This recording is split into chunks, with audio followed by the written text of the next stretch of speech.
नमस्कार, C news Bharat में आप सभी का स्वागत है। महाराष्ट्र बुलेटिन में शुरुआत करेंगे डोंबिवली से, जहां पर बिल्डर सुजीत नलावड़े ने प्रेस कॉन्फ्रेंस कर दीपेश मात्रे पर बड़े आरोप लगाए। साथ ही हम बात करेंगे परभणी की, जहां पर विवादित जमीन पर छत्रपति शिवाजी महाराज का ध्वज फहराया गया। वहीं आगे बात होगी संभाजी नगर की, जहां पर शिव जयंती समारोह समिति की ओर से रंगोली प्रतियोगिता का किया गया आयोजन।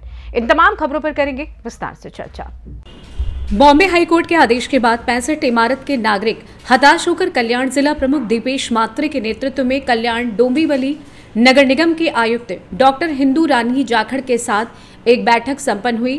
साथ ही दीपेश मात्रे ने शिवसेना शिंदे गुट उप शहर प्रमुख एवं बिल्डर सुजीत नलावड़े पर महारेरा में फर्जी दस्तावेज करने वाले मुख्य आरोपी होने का दावा किया। इसी विरोध में बिल्डर सुजीत नलावड़े ने आज डोंबिवली पश्चिम में एक प्रेस कॉन्फ्रेंस लेकर दीपेश मात्रे पर चुनाव के दौरान चल रहे बड़े आरोप लगाए हैं। महारेरा प्रमाणपत्र मिळवण्यासाठी खोटे कागदपत्र तयार केले गेले, या सगळ्या गँगचा सूत्रधार सुजीत नलावडे आहेत असं त्यांचं वाक्य होतं। मी तुम्हाला मगाशीच बोललो की दीपेश मात्रेंनी जे वक्तव्य केलं ते खूप बेताल वक्तव्य आहे आणि आपल्या अकलेचे तारे त्यांनी खरं तर तोडलेले आहेत की अर्धवट ज्ञान, बुद्धीचा अर्धवट वापर असा करून कुठेतरी त्यांनी वक्तव्य केलेलं आहे की कुठेतरी सुजीत नलावडे याचा काटा कसा काढता यावा, सुजीत नलावडेचं करिअर कसं बर्बाद करता यावं, याच्यासाठी त्यांचा हा केविलपणा निष्फळ प्रयत्न होता कालचा।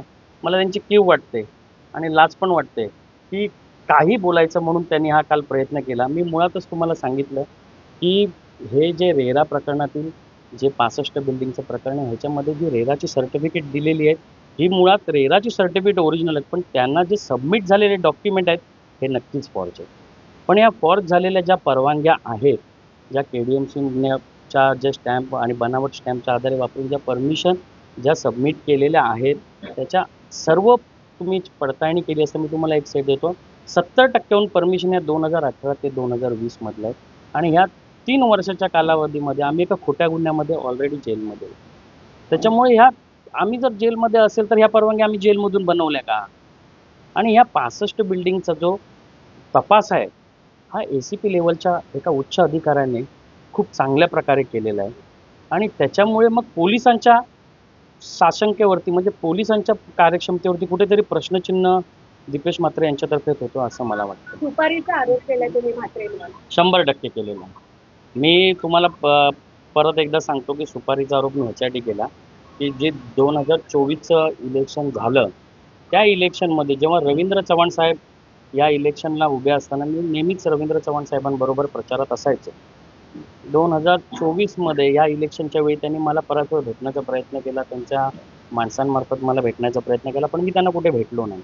त्यानंतर त्यांचे भाऊ स्वतः मला येऊन भेटून गेले, मला बोलले आम्हाला तुम्ही मदत करा, पण मी म्हटलं पक्षादेश असल्यावरती आम्हाला पक्षादेश तोडता येणार नाही, आम्हाला रवींद्र चव्हाण साहेबांचंच काम करावं लागेल।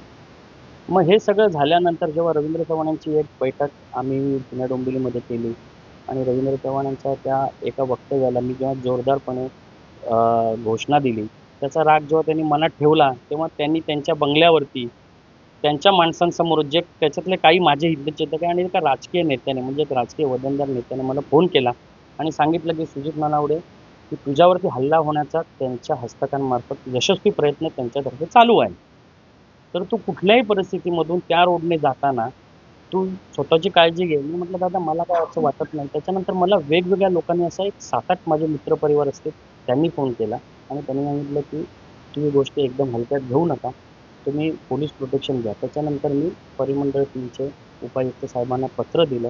पत्र दिल्यानंतर पोलिसांनी मग त्याचा गोपनीय अहवाल केला, त्याचे जे गोपनीय अहवाल होते आणि त्या आढाव्यानंतर मला पोलिसांनी एक सशुल्क असं तत्वावरती एक पोलीस बॉडीगार्ड दिलेला आहे। 2022 मध्ये माझ्यावरती कुठलाच गुन्हा दाखल नाही, तुम्ही त्याची प्रत काढून मला दाखवू शकता।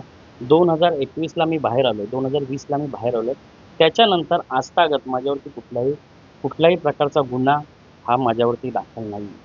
म्हणून नाही, माझी पुढची भूमिका आता मी तुम्हाला बोललो की माझी पुढची भूमिका हीच असणार आहे की मी त्यांच्यावरती अब्रू नुकसानीचा दावा दाखल करणारच आहे आणि जे वरिष्ठ नेते मंडळी आहेत, जे भारतीय जनता पार्टी झाले, आमच्या युतीचे झाले, सगळेच झाले, सगळ्यांना मी भेट देणार आहे आणि त्यांना हे मी सांगणार आहे की असे खोटे गुन्हे दाखल करून हे कुठेतरी आमचं खच्चीकरण करण्याचा प्रयत्न करत आहेत का किंवा मग दिशाभूल पक्षाची करण्याचा प्रयत्न करत आहेत का?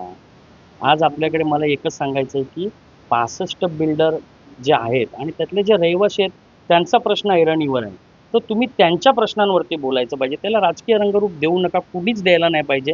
मला असं वाटतं आणि बघा मला असं वाटतं की ही जी लढाई आहे ना, ही कोणी अस्तित्वाची लढाई असं घेऊ नये. ह्या लोकांना न्याय मिळाला पाहिजे, मला असं वाटतं. डोंबिवली से सी न्यूज संवाददाता दीपक मोरे की रिपोर्ट। जिंतूर तहसील के भोसी गांव में बौद्ध विहार के सामने से 20x20 वर्ग फुट की जमीन पर पिछले 10 वर्षों से दावे और प्रति दावे किए जा रहे थे। ग्राम पंचायत ने ये जमीन विजय ठोमरे को 32 वर्षों के लिए लीज पर दी थी। सुबह उस स्थान पर छत्रपति शिवाजी महाराज का ध्वज फहराया गया, लेकिन दो समुदायों के बीच तनाव ना बढ़े, इसे ध्यान में रखते हुए वहां कड़ा पुलिस बंदोबस्त किया गया। दोपहर करीब 3:30 से 4 बजे के बीच ध्वज की पूजा करने के बाद ध्वज विसर्जन किया गया। इसके बाद राजस्व प्रशासन और पुलिस प्रशासन की मौजूदगी में विवादित भूमि को ग्राम पंचायत के कब्जे में ले लिया गया। इस दौरान राजस्व प्रशासन के मंडल अधिकारी पाचंगे मैडम, बीडीओ मानकर, उप विभागीय पुलिस अधिकारी बेनीवाल, बामड़ी पुलिस स्टेशन के एपीआई शिंदे साहब, विस्तार अधिकारी ढोड़े साहब और विस्तार अधिकारी डुकरे साहब उपस्थित रहे। सरपंच और उप सरपंच ने विवादित जमीन को अपने कब्जे में लेकर तुरंत जेसीबी मशीन द्वारा खुदाई करवाई और 4 दीवारी का निर्माण कार्य शुरू कर दिया। परभणी महाराष्ट्र से सी न्यूज संवाददाता रामकिशन ठोंबरे की रिपोर्ट।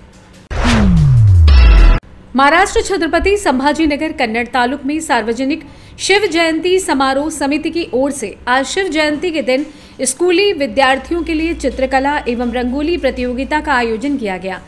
करुण प्रतियोगिता में 100 से अधिक छात्र एवं 45 छात्राओं ने अपनी सहभागिता दर्ज कराई एवं प्रत्येक प्रतिभागी छात्र को आयोजन समिति द्वारा पुरस्कार दिया गया। चित्रकला विरूपण एवं रंगोली प्रतियोगिता प्रथम क्रमांक 701, सम्मानीय उल्लेख द्वितीय 501, सम्मानीय उल्लेख द्वितीय 301 पदक एवं 3 प्रोत्साहन पुरस्कार प्रदान किए गए। कन्नड़ तालुका विधायक संजना ताई जाधव, कन्नड़ तहसीलदार विद्याचरण कडवकर, पूर्व विधायक उदय सिंह राजपूत, महापौर संतोष भाऊ कोल्हे और गणमान्य व्यक्ति मौजूद थे। महाराष्ट्र छत्रपति संभाजीनगर से सी न्यूज संवाददाता शिवाजी नवले की रिपोर्ट। फिलहाल के लिए इस खास बुलेटिन में बस इतना ही। देश दुनिया की तमाम बड़ी खबरों को जानने के लिए जुड़े रहिए सी न्यूज भारत के साथ। हर खबर आपके साथ, आपके हाथ।